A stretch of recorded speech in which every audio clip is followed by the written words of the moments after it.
around. I was on my way wherever I'm going. Am I supposed to report to you where I'm going, sir? With all due respect supposed to be given to people. Bino byonna bibaddewo oluvannyuma lw'abavubuka bano abeegattira mu kisinde ekimanyiddwa nga Nommo okutandika okwagala okutambulira mu kkubo nga bagaba obupapula obuvumirira enkola za gavumenti ku bintu eby'enjawulo.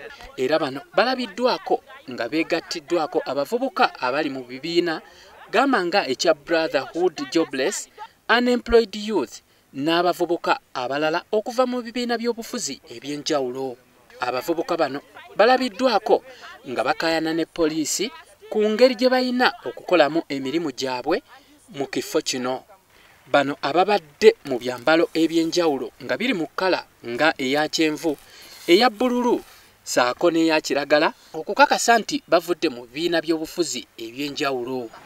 Tugenda kuyimukira wamu ng'abavubuka tugambe tetukyayagala bukulembeze obuyambe, tetwagala abakulembeze abalemera ku ntebe ate nga tebalina gye yatuyamba. Tugenda kulonkinga eno kampeni ya ekimala kimala Nommo. Tulina gitambuza eggwanga ddamba naye nga mu byo bekisaba bitono nnyo nti twagala Parliament eyise compact ya electoral reforms. Mala fena tudde mu kalulu nga levels ng'ekisaawe referee nga wanjawulo ku muzannyi.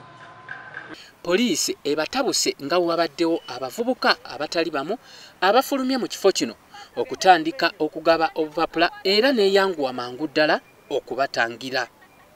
Era wano abadde akwataganya poliisi ku mulimu guno ategeerekese nga akyaya agambye nti kino kye babadde bakola kikyamu kubanga enteekateeka za poliisi zibadde tezikimanyiiko.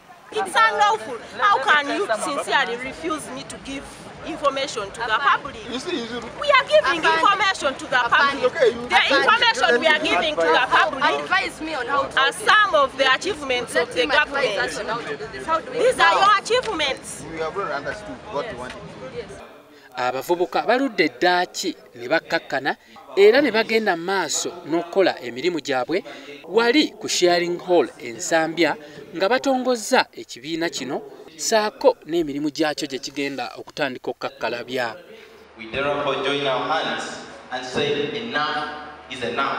Wabula omubaka w'abantu mu lukiiko olukulu olw'eggwanga okuva e Butambala Muwanga Kivumbi atuuse mu kifo kino okuzza amaanyi mu bavubuka bano era nga kino akiyise Fugabbi. What we are going to face is very, very obvious. One, there is no government in Uganda. The government you have is the state apparatus. And therefore, when you confront the ills of the government, when you want to talk against and critique Museveni, then you are critiquing the state.